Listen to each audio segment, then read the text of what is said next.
කුඩා ළමුන්ගේ උණ තත්ත්වය පාලනය කිරීමට බහුලව භාවිතා කරන ඖෂධයක් තමයි මේ පැරසිටමෝල් කියන්නේ. ඩෙංගු හා අනිකුත් වෛරස් නිසා ඇතිවන උණ පාලනයට යොදා ගන්නා එකම ප්‍රතිජීවරක ඖෂධය වන්නේ පැරසිටමෝල්. ඒක ශිරාප් සහ පෙති ලෙස ලබා ගැනීමට හැකි. පැරසිටමෝල් දවසකට ලබා දිය යුතු උපරිම මාත්‍රාවක් තියෙනවා. කිසිම විටක එම මාත්‍රාවට වඩා පැරසිටමෝල් ඖෂධය ලබා නොගත යුතුයි. දරුවන් සඳහා පැරසිටමෝල් ඖෂධය ලබා දීමේදී එය ගණනය කළ යුත්තේ දරුවාගේ බර අනුව මිසක් දරුවාගේ වයස අනුව පැරසිටමෝල් මාත්‍රාව ගණනය නොකළ යුතුයි. උණ යනු ආසාදනයක් උදෙසා ශරීරයේ දක්වන ස්වභාවික ප්‍රතිචාරයකි. ඉතාම අපහසු බවක් හෝ වේදනාවක් හෝ නැතිනම් උණ පහළ දැමීම අත්‍යවශ්‍යම දෙයක්ද නොවේ. ගැහෙන සුළු උණ බොහෝ විට වෛරස් ආසාදන හේතුවෙන් නැතිවන අතර සීමිත කාලයකින් උණ බැස යාම සිදු වෙනවා. එවැනි අවස්ථාවක පැනඩෝල් ලබා ගැනීම අපි සාමාන්‍යයෙන් සිදු කරන දෙයක්. නමුත් මෙවැනි අවස්ථාවක ඒ කියන්නේ අලුත උපන් බිලිඳෙකුට උණගත් විට හෝ දීර්ඝ කාලයක් තිස්සේ ඖෂධ ගන්නා දරුවෙකුට උණගත් විට හෝ දින 3කට වඩා උණ පවතින විට හෝ පැනඩෝල් ලබා ගන්නේ නම් අනිවාර්යෙන් වෛද්‍ය උපදෙස් මත ලබා ගැනීම සිදු කළ යුතුයි. සාමාන්‍ය වෙළඳපොලේ පවතින පැනඩෝල් ශිරප් එකක් ගත්තොත් පැනඩෝල් ශිරප් එක මිලිලීටර් 5ක පැරසිටමෝල් තියෙනවා මිලිග්‍රෑම් 120ක් අඩංගු වෙනවා. ඔබගේ දරුවගේ බර අනුව දිය යුතු මාත්‍රාව භාවිතා කිරීම වැදගත් වෙනවා මේදී.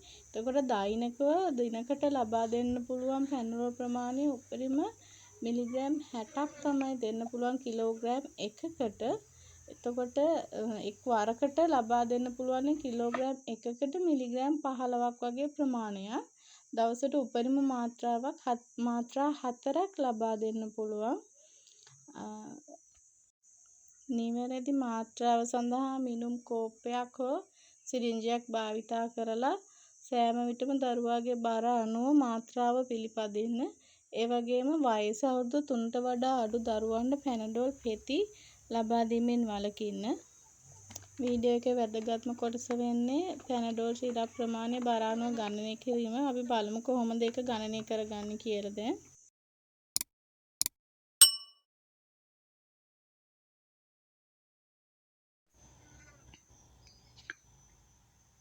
බර කිලෝග්‍රෑම් 1ක් සඳහා වරකට පැනඩෝල් මිලිග්‍රෑම් 15ක් ලබා දෙන්න පුළුවන්. එතකොට දිනකට දෙන්න පුළුවන් උපරිම වාර ගාන 4ක් නිසා බර කිලෝග්‍රෑම් 1ක් වෙන ලදරුවෙකුට දවසකට උපරිම පැරසිටමෝල් මිලිග්‍රෑම් 60ක් ලබා දෙන්න පුළුවන්. එතකොට අපිට බලන්න පුළුවන් දරුවාගේ බර අපි හිතමු තියෙන කිලෝ 5යි ග්‍රෑම් 500යි කියලා. එහෙම වුණොත් දවසකට දෙන්න පුළුවන් උපරිම පැරසිටමෝල් මිලිග්‍රෑම් ප්‍රමාණය බලා ගන්න දරුවගේ බර වැඩි කරන්න ඕනේ මිලිග්‍රෑම් 60න්. එතකොට අපිට උත්තර එනවා මිලිග්‍රෑම් 330ක්. එකවරකදී ලබා දෙන්න පුළුවන් ප්‍රමාණය බලා ගන්නකොට මුළු දවසකටම දෙන්න පුළුවන් 330යි නම් දවසට අපිට දෙන්න පුළුවන් පැරසිටමෝල් උපරිම වාර 4ක්. ඒ නිසා එක්වරකදී ලබා දිය හැකි ප්‍රමාණය බලන්න 330 4න් බෙදුවහම අපිට එනවා 82.5ක් මිලිග්‍රෑම් පැරසිටමෝල් එක්වරකදී ලබා දෙන්න පුළුවන් මාත්‍රාව. ඉතින් මේ මිලිග්‍රෑම් ප්‍රමාණය අඩංගු වෙන පැරසිටමෝල් දියරේ ප්‍රමාණය මිලිලීටර් ප්‍රමාණය අපි මැනගන්න අවශ්‍ය වෙනවා. මේ පැරසිටමෝල් බෝතලේ සඳහන් කරලා තියෙනවා මිලිග්‍රෑම් 120ක් තියෙනවා. මිලිග්‍රෑම් 120ක් තියෙනවා 5ml වල. ඒ කියන්නේ මිලිලීටර් 5ක් ගත්තොත් මිලිලීටර් 5ක තියෙනවා පැරසිටමෝල් මිලිග්‍රෑම් 120ක්. පැරසිටමෝල් මිලිග්‍රෑම් 120ක් තියෙන්නේ පැරසිටමෝල් ශිරප් මිලිලීටර් 5ක. ඒ නිසා මේ මිලිග්‍රෑම් ප්‍රමාණය අඩංගු වෙන ප්‍රමාණය කොච්චරද බලන්න අපි මිලිලීටර් 5 120න් බෙදලා 82.5න් වැඩි කරගෙන තියෙනවා. එතකොට අපිට උත්තරයේ අවසාන පිළිතුර විදිහට ලැබෙන්නේ මිලිලීටර් 3.437ක් විදිහට තමයි ලැබෙන්නේ. ඒ අනුව කිලෝ 5.5ක් බර දරුවෙකුට දෙන්න පුළුවන් පැරසිටමෝල් ප්‍රමාණය මිලිග්‍රෑම් 3ක් විදිහට ආසන්න වශයෙන් සඳහන් කරන්න පුළුවන්.